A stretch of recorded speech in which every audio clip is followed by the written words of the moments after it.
सिंह, जिसे हम सोना खान के इस छत्तीसगढ़ के प्रथम शहीद गोंडवाना के वीर नारायण सिंह मरकाम, कहीं कहीं पर पढ़ने को मिलता है कि उसकी जो जाति है वो बिंजवार है करके।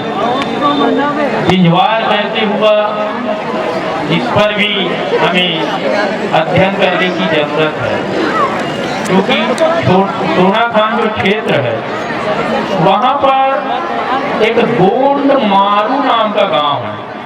मतलब उस समय कुछ ऐसी स्थिति निर्मित होती थी कि अपने आप को गोंड बोलने पर मार देते थे।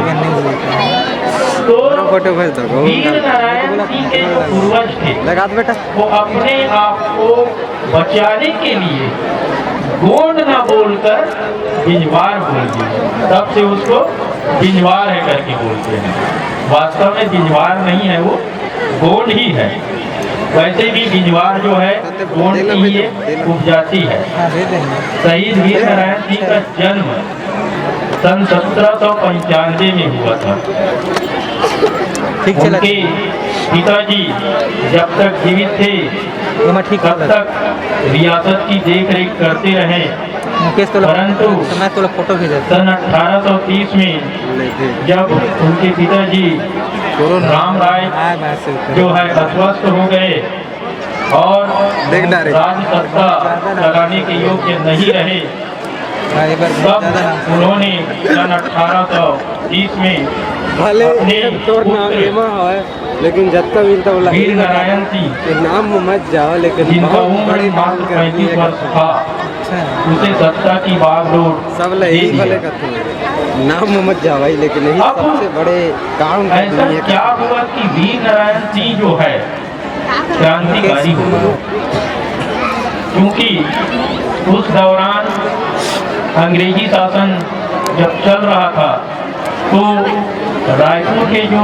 डिप्टी कमिश्नर थे इलियट, उनके द्वारा टकोली कर, मतलब जितने भी राजाओं की रियासत है वहाँ से टकोली वसूल करने को कहा गया, जबकि राजा महाराजाओं का कहना था कि हम यहाँ के माटी पुत्र हैं, ये मिट्टी हमारी है, हम किसी गैरों को किसी प्रकार का कोई टैक्स नहीं देंगे। इसी बात को लेके मैंने भी कभी कहा था कि प्रतिवर्ष भारत सरकार के द्वारा आयकर की गणना की जाती है, उसमें सामान्य वर्ग के लोग जो आय का कर देते हैं उसमें अनुसूचित जनजाति श्रेणी के लोग जो है करदाता के रूप में नहीं आना चाहिए, क्योंकि वो भारत सरकार के लोग हैं। ये मिट्टी उसकी है, जब वो अपनी मिट्टी का मालिक खुद है तो किसी दूसरे को कर के रूप में क्यों जमा करेगा, क्यों देगा। परंतु अभी भी बुद्धिजीवी वर्ग इस पर चिंतन करे तो मैं बताऊंगा, टकोली कर के विरोध में सबसे पहले वीर नारायण सिंह ने आंदोलन प्रारंभ किया और आंदोलन चलते हुए सन 1854 की बात है।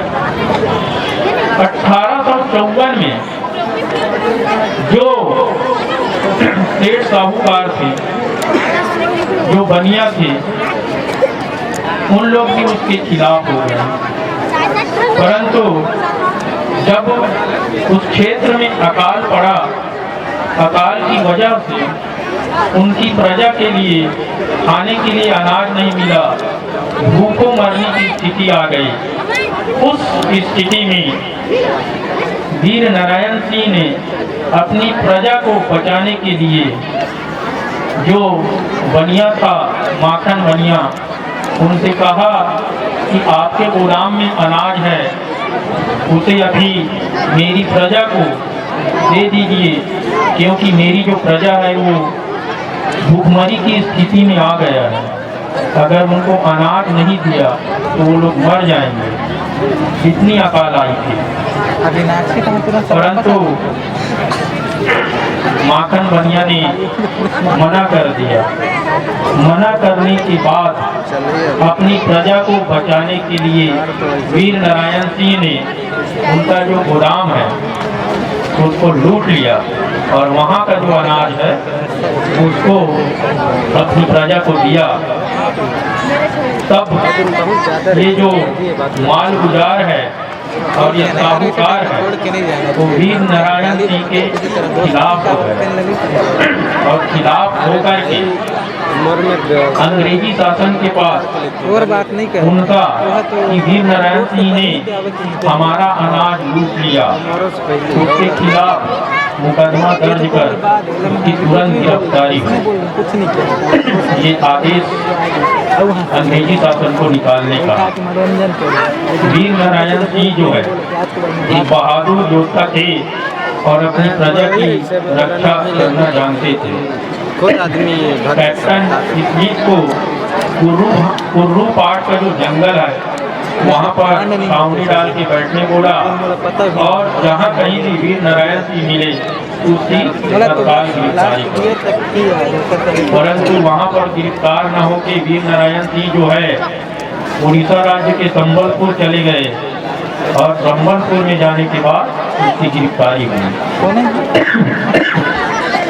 गिरफ्तारी के बाद जब उसको रायपुर के सेंट्रल जेल में लाया गया तो सेंट्रल जेल में रह के वहाँ जो और कैदी थे उनमें भी उन्होंने क्रांतिकारी विचारधारा पैदा किया और क्रांतिकारी विचारधारा के स्वरूप सन 1857 में अक्टूबर 1857 में उन्होंने जेल में सुरंग बनाया और सुरंग के माध्यम से उन लोग जेल से फिर फरार हो गए। जेल से जब फरार हो गए तो अंग्रेज सरकार ने कहा कि वीर नारायण सिंह को जहाँ भी मिले जिस स्थिति में भी मिले उसे पकड़ के लाया जाए।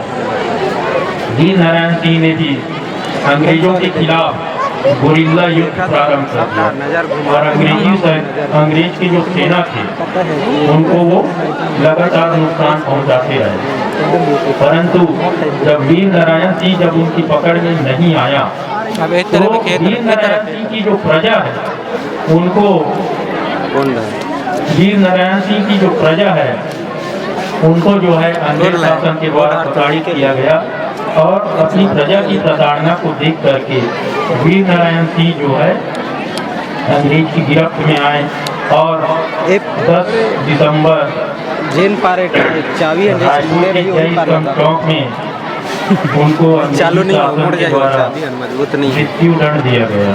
परंतु आज भी उस रायपुर का जय स्तंभ चौक उपेक्षित है। लक्ष्मी हमारे समाज के जो विधायक सांसद मंत्री जो बन के जाते हैं उनको ये भी पता नहीं होता कि वीर नारायण सिंह कौन है। मंच में वो सिर्फ फूल माला और मेजॉरिटी के लिए आते हैं परंतु खुद का इतिहास वो लोग नहीं जानते। तो मैं वीर नारायण सिंह को सादर श्रद्धांजलि अर्पित करते हुए क्योंकि समय की बाध्यता है इसलिए बहुत अधिक न कहते हुए मैं युवाओं को बताना चाहूँगा। आज ही पढ़ रहा था मैं कैप्टन हॉकिंस ने बोला है हमारे पास धरती को नष्ट करने की तकनीक तो है पर हम वह नहीं तलाश पाए जिससे हम इस धरती की रक्षा कर पाए। ये बहुत चुनौतीपूर्ण शब्द है। धरती को नष्ट करने के लिए हमारे पास औजार है परंतु इस धरती को हम कैसे बचाएं उसकी कोई तकनीक आज तक हम तलाश नहीं कर पाए। गोंडवाना के युवाओं देख के काफी खुशी हुई। आप लोगों को बताना चाहूँगा कि मैं साहित्य के क्षेत्र में कुछ न काम नहीं करता परंतु मैं भी साहित्य को अध्ययन करते रहता हूँ। तो आपको बोलना चाहता हूँ, आपको संदेश है युद्ध कहाँ तक टाला जाए, युद्ध कहाँ तक टाला जाए। द्वंद्व कहाँ तक पाला जाए, द्वंद्व कहाँ तक पाला जाए। तू गुणवाना का वंशज है, तू गुणवाना का वंशज है, फेंक जहाँ तक भागा जाए, फेंक जहाँ तक भागा जाए। बच्चे बोलना बहुत पापा है, काका है, जीजा है, छुही वाले, लेकिन भैया समय की बात है तो मैं बोल के सिर्फ यही कहूँगा, गोंडवाना की सभ्यता से, गोंडवाना की सभ्यता से सिंहासन ढूंढता है, दूसरा लाइन में ये मैं नहीं कहता, चश्मा लगाए बल्कि दू जन एक जन गोंडवाना का का इतिहास बोलता है, गोंडवाना की इतिहास बोलता है। आप सारा जय शिवा, जय बड़ा जय गोंडवाना। फोटो